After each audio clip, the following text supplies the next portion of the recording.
right. We are live. Yo, yo, yo. What is up, YouTube? What is up, gamers? This is your boy Lincoln Clay 670, Clay with a K, coming back at you with another live stream. 1 second here, please.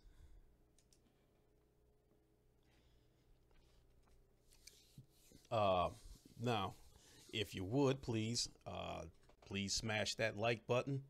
Help spread my content to a wider audience. I would appreciate it. Also, make sure you hit the bell icon so you can stay updated whenever I put out new content. I would appreciate that as well.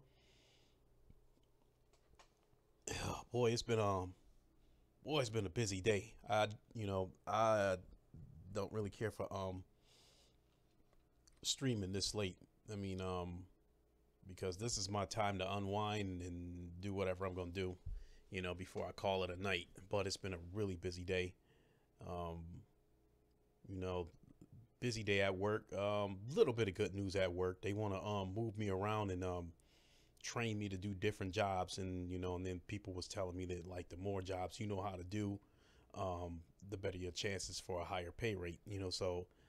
That would be a huge help.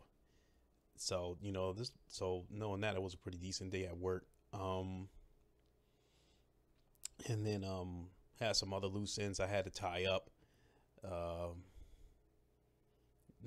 Took a power nap, got up, went to the gym, which I don't like going to the gym late. I think I got to the gym at about 8 o'clock. I normally like to go about 5, but I was just that tired that I got there late.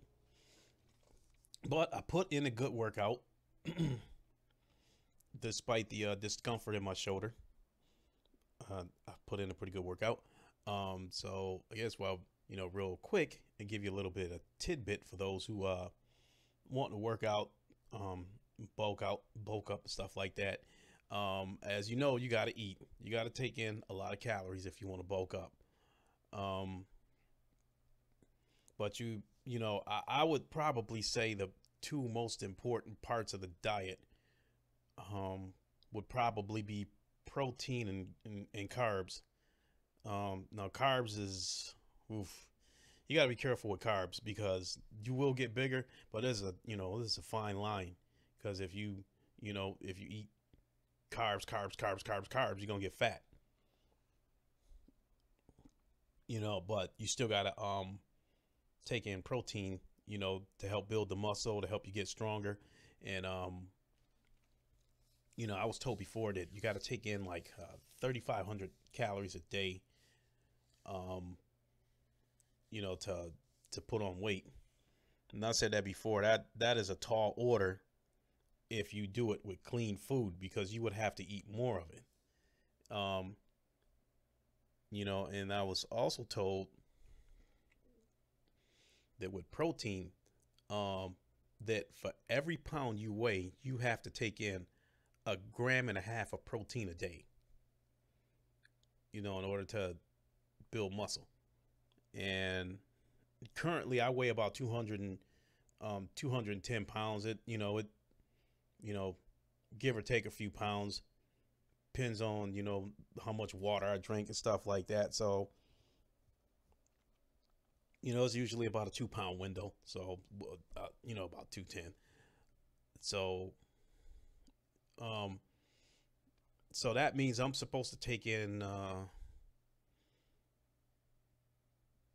about 300 and we'll just say 350 grams of protein a day. That is a tall order too, because, you, uh, especially when you eating clean, take steak for instance. Like a 4 ounce steak is like 45, I think like 45 grams of protein. I think same thing with a 4 ounce chicken breast. I think that's like 30 grams of protein. Same thing with fish. I think that's like 25 grams of protein. So on the protein part, that's how many you would have to eat a day. In my case, I would have to eat one, two, four, six, 7 chicken breasts a day.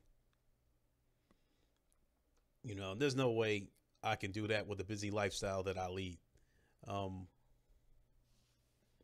So that's, where protein shakes come into play. But you gotta get a variety of proteins though.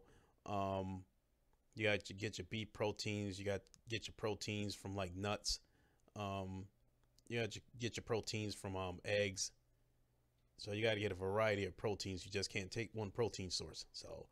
Um, so I'll throw little tidbits in here and there about lifting weights, getting bigger, cutting and stuff like that. I'm no you know I'm not the P, like I said before, I'm not the P90X guy, but I can tell you, I can give you tips based on what I've done. So, I don't know, maybe somewhere down the line, I was even thinking about starting up um, a weightlifting channel or whatever, and just give you tips based on my experience. But I'll still throw these little tidbits in to start off the stream. Um, so that was part of my day. Went in and put in a hard workout. I'm eating now, eating chicken breast. I had to sprinkle some taco seasoning on it because after a while, you eat some chicken breast with no flavoring on it. Stuff tastes like cardboard after a while. Now that'll get on your nerves real quick. So, in some quick news, the Nintendo Switch, I guess, in their recent update, I guess the recent update was hacked, and I guess the hackers was able to, decipher that that another Nintendo Switch may be on the way, like a mid-gen refresh or something like that. And I'm like, man, if that's the case, the Switch has only been out a year yet, and another one might be on the way. Um, Long and short of that,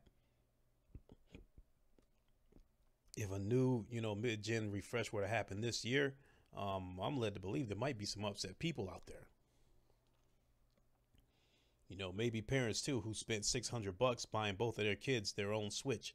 And there might be some upset parents out there, but I don't know. That might not sit in well with some people.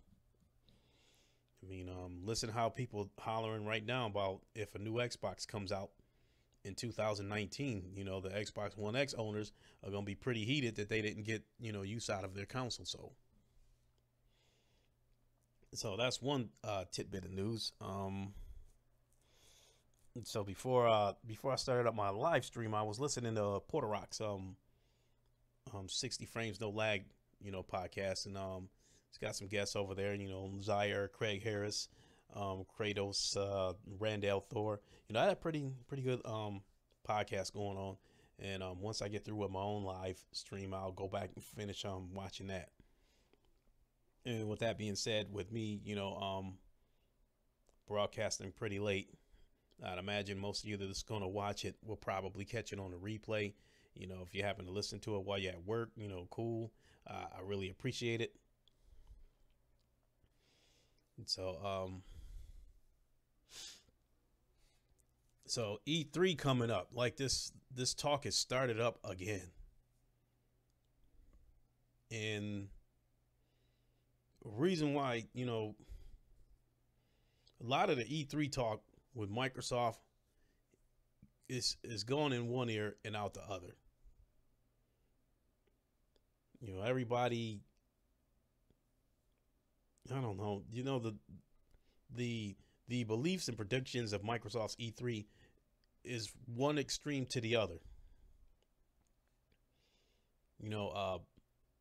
Everybody and their mama seems to have an opinion. Well, not they pretty much seem to have this belief that Sony's E3 is basically going to be gameplay of games slated for 2019. We might see gameplay of Death Stranding, The Last of Us 2, and now that Days Gone is going to release in 2019. Maybe we'll see some more of that. But that is the general belief. That's pretty much cut and dry. Microsoft's on the other hand, nobody can put a solid finger on what's coming.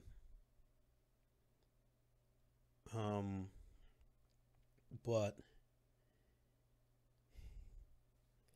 I don't know when the subject of their E3 came up before, about the booth thing, about them having a really small booth. A lot of people read into that as that Microsoft won't have anything to show at E3 this year. Excuse me. I didn't read anything into it. I've never been to an E3 before, but based on what I've been told, what they show at the actual press conference and what you can actually go out on the floor and play is like two different things. So, based on them having a small floor space, I felt like it was nothing to read into that, especially with up until now, Microsoft's been kind of tight-lipped about their E3, and now they're jumping out talking about this year's E3 is going to be different and blah blah blah. So that fired up the E3 talks again, so pretty much, Microsoft jumping up, running their mouth about what kind of E3 they're going to have. Um, but that's what they got to do. I mean, even 2 years ago when the E3 wasn't shit, they had to hype it up as if it was going to be the biggest one ever. And they know last year's E3, other than unveiling the Xbox One X, they knew that last year's E3 was trash. So I can't really make a concrete prediction on what I think is going to happen with Microsoft's E3 this year. I just got two scenarios on how this is going to play out. One scenario is that they might regurgitate all those indie games they showed last year. We could see a bunch of that crap again. If they do that, I think there's going to be a lot of furious Xbox fans.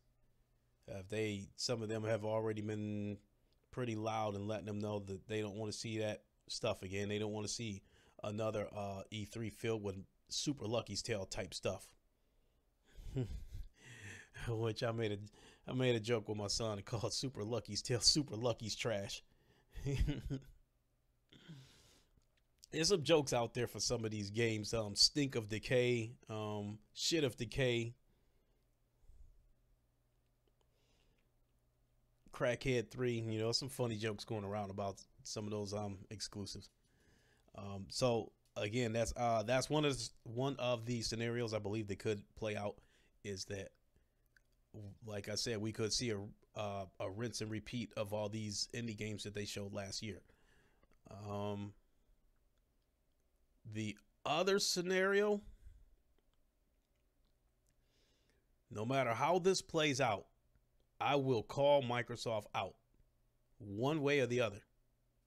The other scenario being that all these leaks and rumors that's been going on about all the stuff that, the Fable coming back, the Coalition working on a new IP, the stuff with Sega, making a deal with Sega.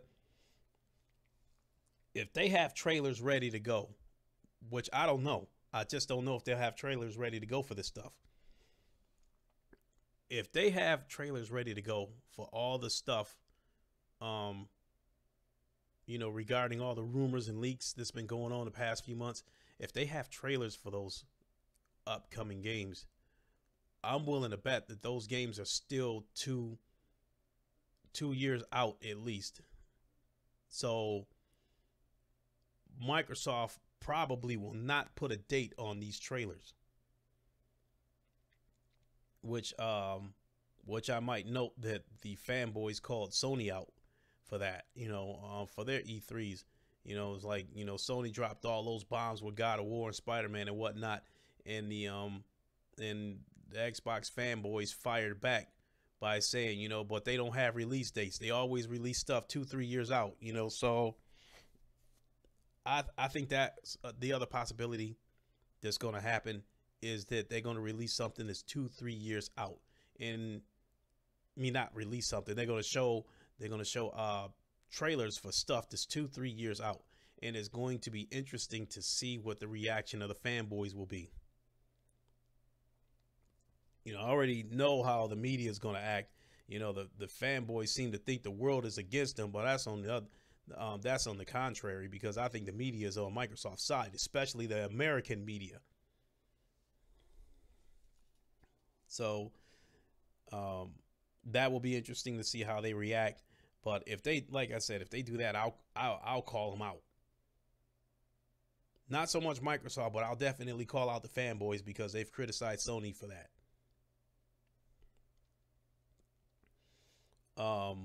If they release these trailers and they put a date on them in terms of what year they're going to come out, if they show a new Fable trailer at E3 and it says something like spring 2020, I'm definitely going to call them out. Because remember, Mr. Phil Spencer said that after the Crackdown delay, they're not going to talk about any games that's 2-3 years out. Speaking of Phil Spencer,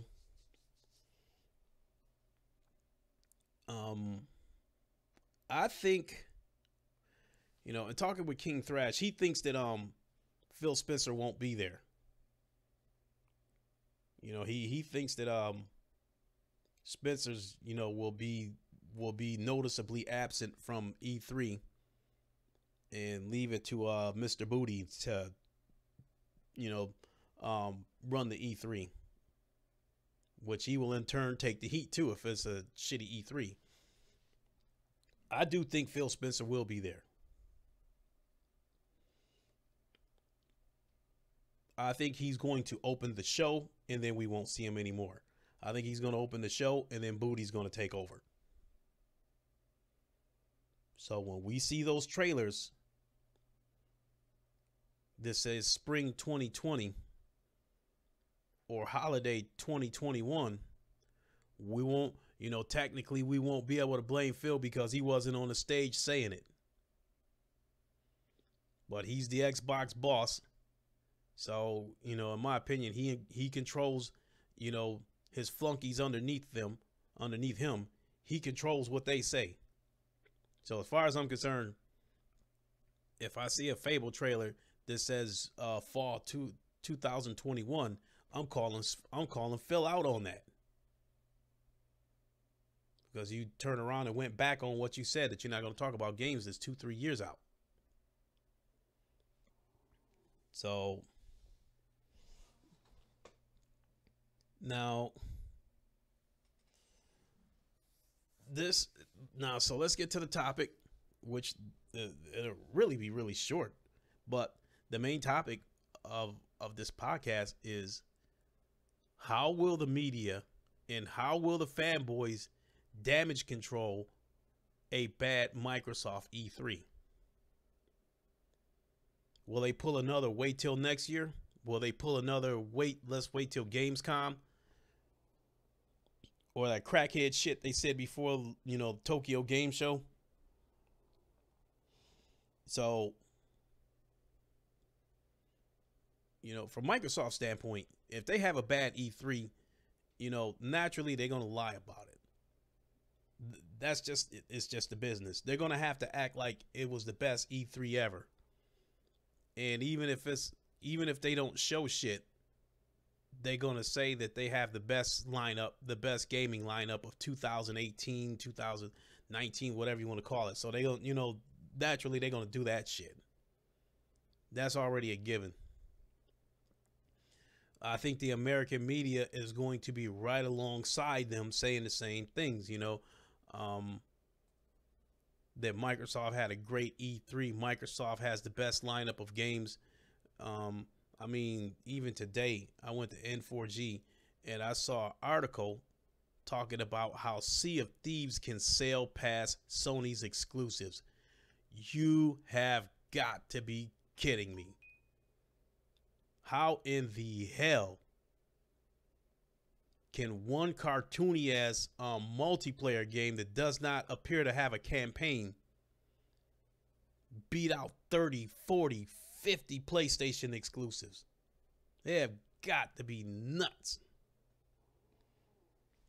I mean, that originally was going to be that was originally going to be the topic of the live stream before I decided to go with the damage control subject.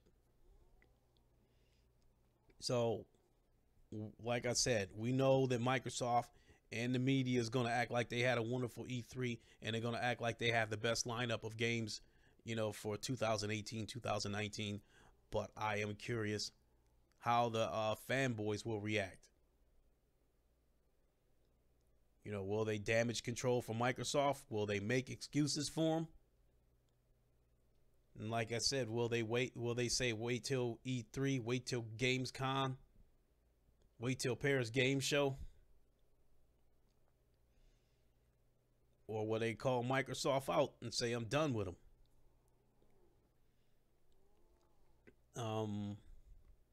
That is the most interesting part right there. And like I said, we know how Microsoft and the media is going to act, but the fanboys hearing what their reaction is going to be the feature attraction. That is when I will have a bowl of popcorn ready. But hey, if you tune into my channel and Xbox is your preferred platform, what will be your reaction for a bad E3 on Microsoft's part? What will your reaction be? If you're neutral, I mean, what kind of E3 do you think Microsoft will have? And what will be your reaction, be it good or bad? So, and that's my final thought. If they give a good E3, I think they're going to end up showing stuff that's going to be 2-3 years out. If they have a bad E3, we're going to see a bunch of indie crap. Plain and simple. That's as close as I can come to giving you a prediction on what Microsoft is going to do for E3 this year. So, let me know what you think. Sound off in the comment section. I think it's time for me to call it a night. I got a couple of chores I got to do to get ready for work, and then I want to unwind and finish the night off watching some YouTube. Make my way back to Porter Rock's podcast. So anyway, thanks for checking it out. When you see the replay, thanks for watching. I really appreciate it. This is your boy Lincoln Clay. More than likely, I'll holler at y'all tomorrow. Hopefully, there'll be some juicy news to talk about tomorrow. But this is your boy Lincoln Clay. I will holler at y'all later. I am out.